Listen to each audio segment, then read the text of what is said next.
मकर संक्रांति की अनेक शुभकामनाएं। आज बहुत सालों के बाद ये संक्रांति मकर संक्रांति ऐसी है कि महाराज जी का शरीर रूप से सानिध्य नहीं। महाराज जी की कृपा से आज के दिन अंतर्मुखी होने का मौका मिला। महाराज जी की कई बातें स्मरण में आई। महाराज जी की बहुत याद भी आई। महाराज जी ने बहुत सारी बातें ऐसी सिखाई है जो हमें किसी भी वक्त याद आती है और हमें ढांढस मिलता है, समझ आता है कि नहीं, हमारा मार्ग सही है। हमने जो चुना है वो महाराज जी ने ही दिखाया है। ये बात समझ में आती है। महाराज जी की बात याद आई। हमेशा मकर संक्रांति पे एक बात कहते थे कि ये जो सृष्टि है, ये जो हमारा जीवन है, ये जीवन एक उलझा हुआ प्रश्न है। इसको सुलझाना है, इसका उत्तर प्राप्त करना है।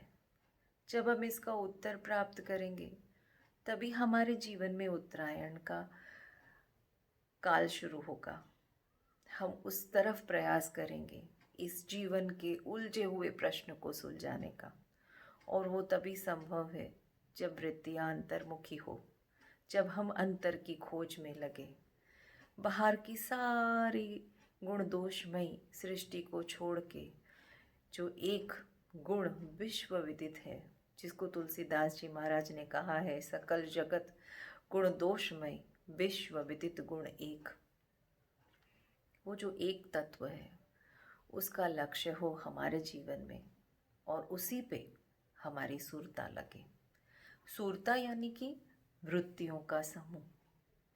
जब ये वृत्तियों का समूह, उसका मिलन गुरु महाराज शब्द के साथ करवाते हैं, तो सूरता को पता चलता है कि कैसे अंतर्मुखी हुआ जा सकता है। वो गुरु महाराज शब्द देते हैं, उसी को आदि शब्द, सतनाम, नाम, मंत्र, वचन, जो कुछ भी कह लो, उसके साथ हमारी सूरता का योग होता है। वही सूरत शब्द योग है, वही राधा कृष्ण का मिलन है, वही सीताराम का मिलन है, वही दृष्टा और दृश्य का एकाकी भाव है। वास्तव में हम अगर देखें तो ये पूरा दृश्य परमात्मा ने अपने आप को जानने के लिए बनाया है, और परमात्मा ही वास्तविक दृष्टा है। हम जब शब्द का अनुसंधान करते हैं तो हमें एक आदत पड़ती है अपने आप को देखने की, अपने अंतर में रमने की, अपने अंतर में खोज करने की। और हम जानते हैं कि ये सारा दृश्य है, उसका आधार हमारा अपना अस्तित्व है। हम दृष्टा है वास्तविक, हम परमात्मा का अंश हैं वास्तविक रूप में, और ये सब कुछ हमारे अस्तित्व से संभव है।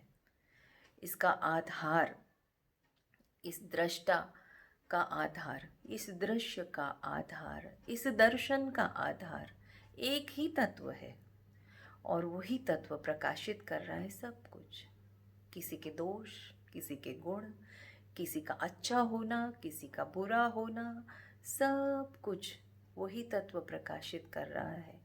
किसी की बुद्धि में, किसी के मन में, किसी के विचारों में, हमारे अपनी सोच में एक ही तत्व से प्रकाशित हो रहा है सब कुछ। उस प्रकाश को जानना, उस प्रकाश के साथ एक होना, उस प्रकाश से सब कुछ दिखने लगेगा। और जो प्रश्न उलझ गया है मुझ में, तुझ में, अहम में, इदम में, इसमें, उसमें, सच में, झूठ में, सही में, गलत में, सब कुछ सुलझ जाएगा। वो तत्व जिस दिन सुलझ गया, उत्तरायण आ जाएगी। उसको सुलझाने का प्रयास भी अगर शुरू हो गया तो हमारा प्राण, हमारे अंतर का सूर्य उत्तरायण को गति करने लगेगा, और यही उत्तरायण का वास्तविक लक्ष्यार्थ भी है। इस लक्ष्यार्थ को हम समझें, हमारी साधना में रत हों, हमारे अपने आप को देखने की वृत्ति हम में उत्पन्न हो, और वही हमारा अपना अस्तित्व परमात्मा के अस्तित्व से अलग नहीं है, ऐसी सोच हो। और वही सोच, वही वृत्तियाँ ब्रह्माकार हो, परमात्मा के आकार में हो, परमात्मा रूढ़ हो, आत्मरूढ़ हो, ऐसी वृत्तियों के साथ हमारा अनुसंधान होता चला जाए उस शब्द के साथ, तो उसके साथ मिलन हो जाएगा, दृष्टा रह जाएगा, ज्ञान रह जाएगा, दृश्य उसमें समा जाएगा। और यही वास्तविकता है। कबीर महाराज कहते हैं, घणो रिझायो सूरत लाडली ने घणो रिझायो रे, घणो रिझायो सूरत बावरी ने घणो रिझायो रे, मारी सूरत सुहागण बनी शबत वर पायो रे, घणो रिझायो हो मारी हेली घणो रिझायो।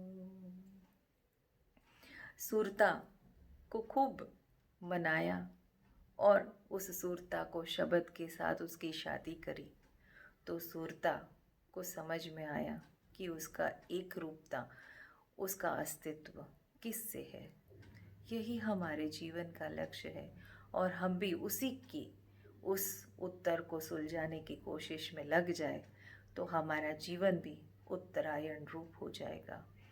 ऐसी ही भावना के साथ मैं स्वामी जी को आज बहुत याद करते हुए, उसको बहुत कोटि कोटि प्रणाम करते हुए, गुरु महाराज के चरणों में आज अपने आप को सौंपते हुए आप सभी को बहुत शुभेच्छाएं भेजती हूँ।